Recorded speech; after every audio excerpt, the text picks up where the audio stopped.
एक health emergency के रूप में बताया है। कुछ ना कुछ इस तरह की विपदाएं आपदाएं महामारी एक्टिवेट होना शुरू भी हो रही हैं और एक्टिवेट होंगी भी। मेडिकल प्रोफेशन भी बहुत हेल्पलेस फील करेगा इस महामारी के आगे। पैंडेमिक की सिचुएशन इसको बढ़ाएगा।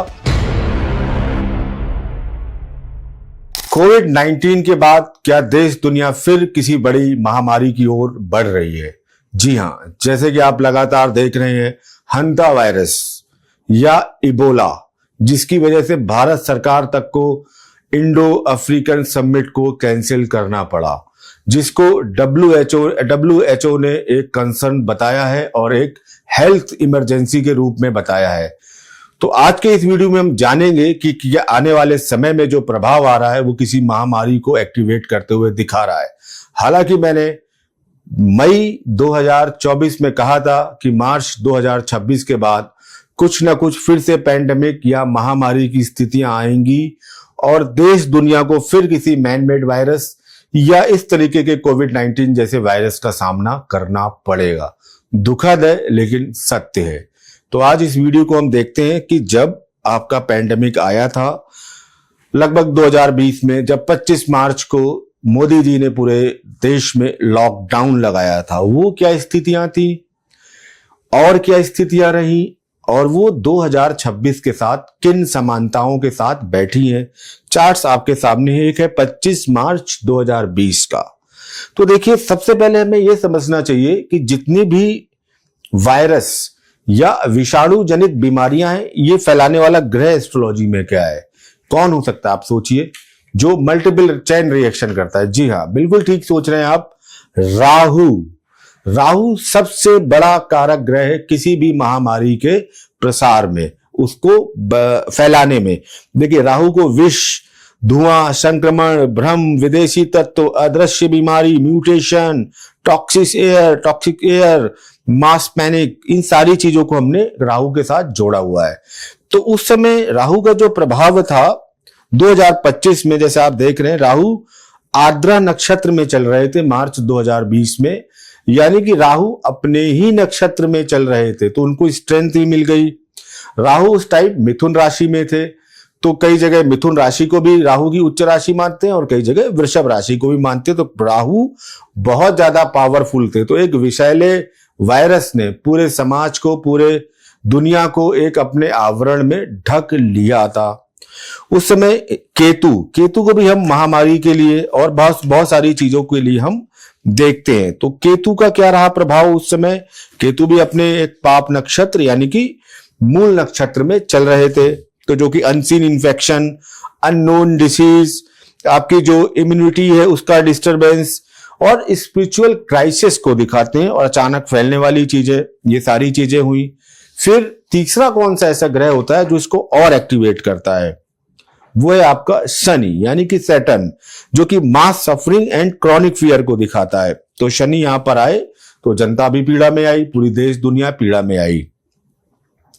आज हम जब बैठे हैं अभी, तो यहां पर राहु शतभिषा नक्षत्र में चल रहे हैं और केतु अपने ही नक्षत्र मघा में चल रहे हैं और शनि रेवती में चल रहे हैं, अंतिम नक्षत्र में चल रहे हैं। तो ये कॉम्बिनेशन एक विपदा या आपदा को दिखाते हैं कि कुछ ना कुछ इस तरह की विपदाएं आपदाएं महामारी एक्टिवेट होना शुरू भी हो रही हैं और एक्टिवेट होंगी भी। अब इनमें जो इनको ज्यादा बढ़ाएगा वो टाइम ड्यूरेशन कौन है? जैसे हमने देखा कि 2020 में 4 ग्रहण पड़े थे, 2026 में भी 4 ग्रहण पड़ रहे हैं, 2 पड़ चुके हैं। 2 आपके जो ग्रहण पड़ने हैं, ये आपके ग्रहण पड़ने हैं आपके अगस्त के महीने में। एक 12 अगस्त को सूर्य ग्रहण, एक 28 अगस्त को चंद्र ग्रहण। यहां से देश दुनिया जियोपॉलिटिक्स, इस महीने को याद रखिएगा, काफी हद तक प्रभावित होने वाली है नेगेटिव वे में। अब देखिए, सबसे पहले जो राहु है वो अभी शतभिषा में चल रहे हैं 2 दिसंबर से। आपके ये यहाँ पर 2 दिसंबर 25 से 2 अगस्त 2016 तक रहने हैं। उसके बाद राहु 2 अगस्त से 10 अप्रैल तक मंगल यानी कि धनिष्ठा नक्षत्र में रहेंगे। केतु अभी मघा में ही है 29 मार्च से। 13 नवंबर के बाद से केतु और मंगल का कुछ शॉर्ट ड्यूरेशन के लिए युति भी बनेगी जो देश दुनिया को प्रभावित करेगी। 2 पाप ग्रह एक साथ बैठेंगे सिंह राशि में। तो अब देखिए 12 अगस्त को जो सूर्य ग्रहण पड़ना है, ये पड़ना है कर्क राशि में और अश्लेषा नक्षत्र में। तो ऑलरेडी ये चीजें चली रही हैं, ये चीजें अगस्त के बाद आपको और बढ़ती हुई दिखेंगी और इनका प्रभाव आएगा। कर्क राशि का अगर हम रिलेशन ले मंडेन में या विश्व परिदृश्य के हिसाब से, देखिए काल पुरुष की चौथी राशि मानसिक स्थिति को दिखाती है, इसी पर ग्रहण पड़ रहा है। तो जो जनता है, जो लोग हैं, उनकी मानसिक स्थिति प्रभावित रहेगी। जल तत्व की प्रधानता है इस राशि में, जल तत्व राशि है। समुद्र, बारिश, बाढ़, पब्लिक हेल्थ भी यहां से आएगी। तो सारी चीजें यहां पर आ रही हैं। तो ये पैनिक और इमोशनल वेव को इंडिकेट कर रहा है ये टाइम ड्यूरेशन।